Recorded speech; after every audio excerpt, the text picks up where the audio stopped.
भोजपुरी में मार्केट के झकझोर देवे वाला ई दुइये गो कलाकार जेकर नाम है टुनटुन आ खेसारी। लेकिन दुइये गो कलाकार के मानी ले, फर्स्ट में खेसारी भैया और सेकंड में टुनटुन यादव। बाकी और कोई नहीं, बाकी किसी को मैं नहीं मानता हूँ। सच्चाई है ये, हकीकत बाहिर के बाद केहू है ना हो। आ कलाकार सही बात है, सोशल मीडिया पर के वायरल बा ज्यादा। जादव जी के सोझा बदमाशी ना चली, अहिरे के कहल जाला बाहुबली।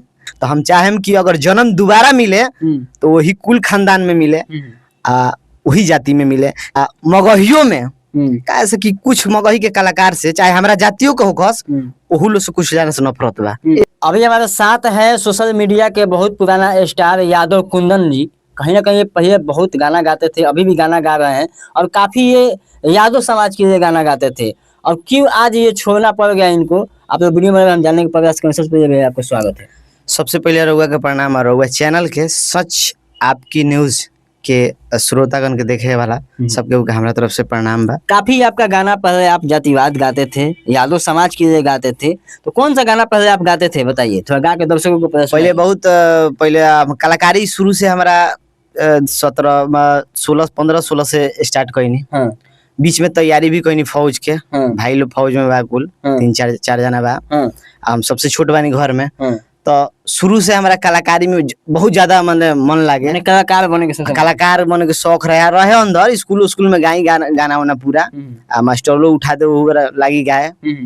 आ उस समय में एगो गाना गइल 2018 में तनी बाजबो कइल। और एगो बहुत पुराना आज से खत्म हो गई इंडिया से बिगो नाम रहे, जे भी हमारी चेहरा देखत हुई उ लोग खुद पहचानत हुई कि शख्स के बा। पहले एगो गाना गइल रही जौन टिक्की पर भी, इंस्टा पे भी कुछ खास दिन चलल, जौन गाना रहे गा के सुनाई दर्शकों गा के। अरे टोएला वैसे जैसे मर्द टोएला, अरे टोएला वैसे जैसे मर्द टोएला, अहिरा के ठोकल का बड़ी दर्द करेला, जादव के ठोकल का बड़ी दर्द करेला। अभी बहुत अहिरा स्टार वाला, लेकिन कलाकार में माने वाला सबसे ज्यादा दुइये गो स्टार के मानी ले। कौन कौन? अपना भाग संजोग से सब केहू बा जाता कलाकार। सब केहू के गाना अच्छा लगला, लेकिन कम समय में अहिरान स्टार जेकर नाम है टुनटुन यादव। तो हमनी के बहुत पुराना रिलेशन बा। बाकी भैया से बहुत, खेसारी भैया से आदरणीय माने भैया के बहुत ज्यादा हम मानी ले। और दुगो कलाकार के बाद हमरा केहू चॉइस है ना, केहू अच्छे ना लगेला। हम अपने के फैन है। भोजपुरी में दो ही कलाकार नहीं है, अभी उससे भी बड़ा कलाकार है, पवन सिंह है, क्या नाम है, रितेश पांडे है, काफी कलाकार है। तो काहे आप दो स्टार के नाम धरे? पवन सिंह भैया के भी प्रणाम बा, लेकिन गायकी तक ले अलग अलग ना। कैसे कि सबसे ज्यादा हमारे छोटी चुकी से लेकर हमारा रिलेशन भैया से, खेसारी भैया से तो बहुत पुराना। तो जैसे कि बहुत ज्यादा गाना सुनी ले, तो सबसे ज्यादा हम सुन ले बानी अभी तक तो खेसारी टुनटुन यादव। कलाकार अपना भाग संजो से रितेश पांडे, राकेश मिश्रा, ये सब भाग से ये सारा जाना। तो मतलब ये एटीट्यूड में लोग खत्म वालो। लेकिन भोजपुरी में मार्केट के झकझोर देवे वाला ये दुइये गो कलाकार जेकर नाम है टुनटुन आ खेसारी। ओकरा बाद माने बहुत जना होइले गइले, बहुत जना किनो जना 2,000 रुपया दिखावत रहे तो कहत रहे 10 लाख रुपया डाल लो। कोई आदमी बाकी जो भोजपुरी के रोक जाला। पवन सिंह कहां गई है? पवन सिंह का भी मान सम्मान है मेरे प्रति, काहे से कि जौन देवी गीत पवन सिंह पहले बाज गइल बा, उ चीज अब नहीं है। आप कलाकारी के जगह पर सम्मान बाटे भैया के। लेकिन हम मानी ले एगो ना होला हृदय से माने वाला, दिलो जान से जान देवे वाला। तो जान देवे के पड़ी तो वही जानो दिया जाए।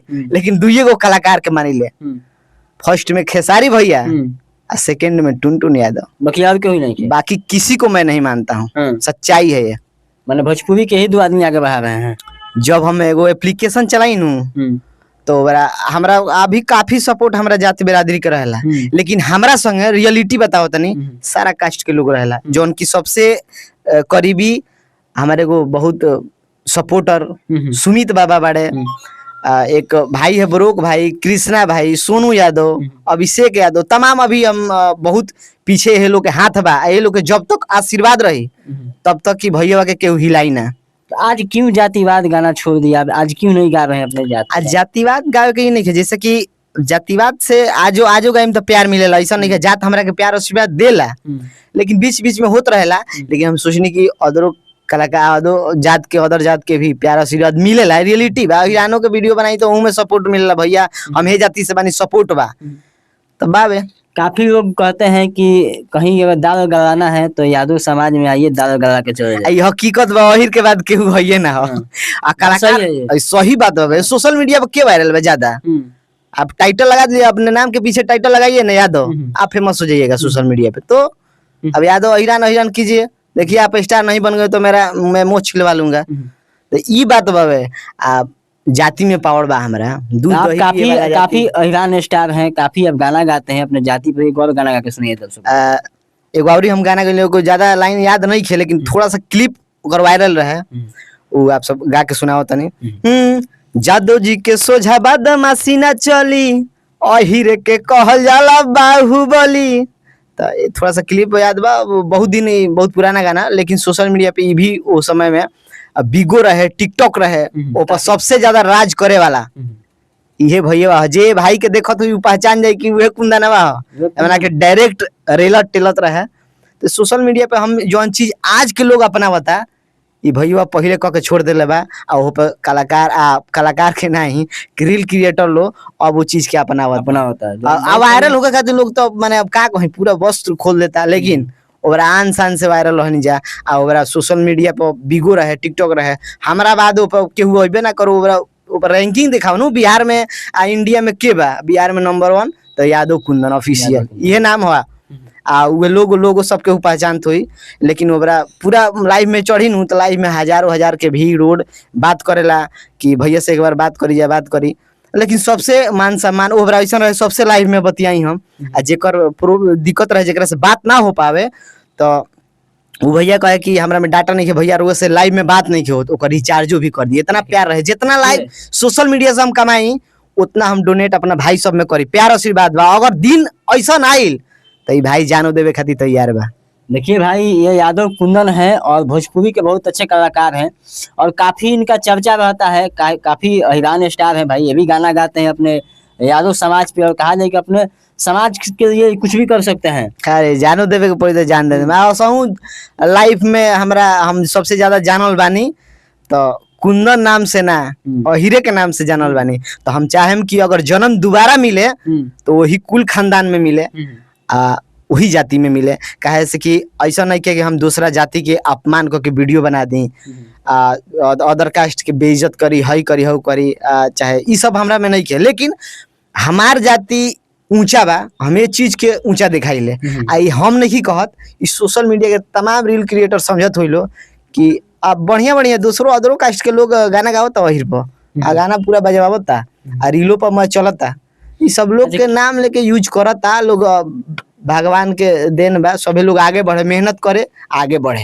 अरे क्या कहिएगा रोशन वही जो जेल से बाहर आए हैं, मगही के बहुत अच्छे स्टार हैं, क्या कहिए? वाह, एगो तो यूनिक टॉपिक लोग पूछने, दिल खुश हो गई।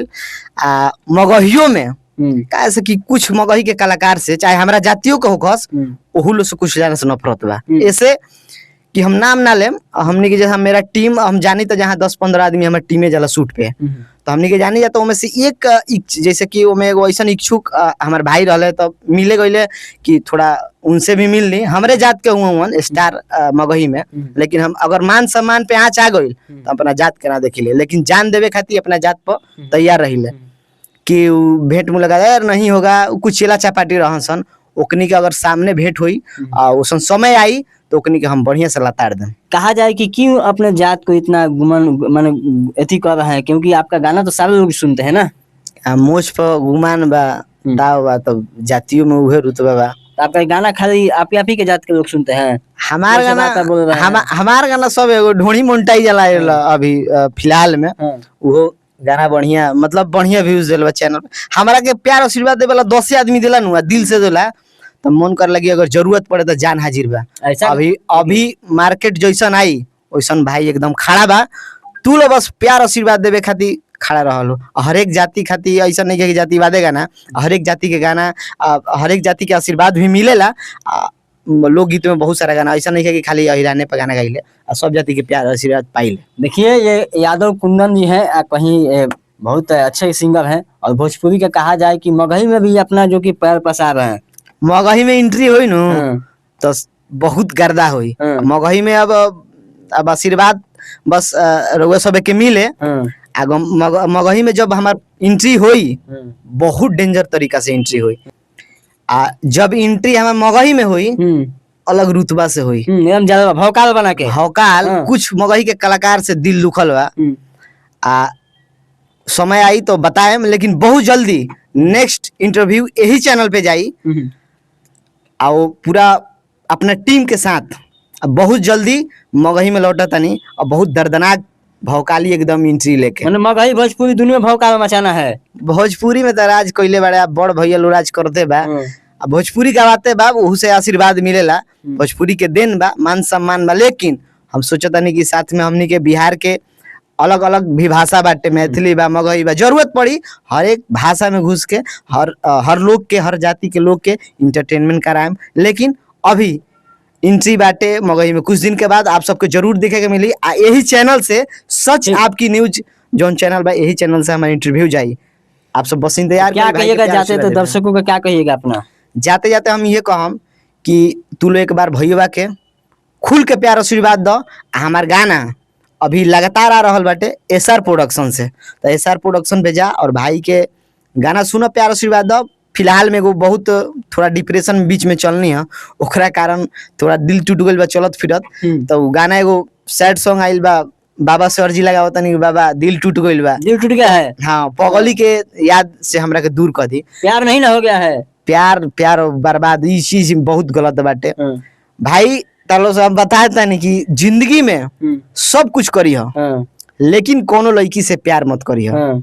कैरियर से प्यार करी और अगर कैरियर बर्बाद करी नु तो तहार जीवन बना के जाई, लेकिन एगो लड़की बर्बाद करी तो तहार जीवन नरक हो जाई। ऐसे लड़की बाजी में ना, हम जानता नहीं नयका उम्र के लोग के समझ में ना आई, लेकिन जब तोहरों पर बीती नु समझ में आ जाए। बस अगला इंटरव्यू के आप देख सकते हैं यादव कुंदन है और कहीं ना कहीं मगही भोजपुरी के सबसे बेस्ट कलाकार है। तो चलिए इस वीडियो को ज्यादा शेयर कीजिए, फिर नेक्स्ट वीडियो में तब जय हिंद जय बिहार।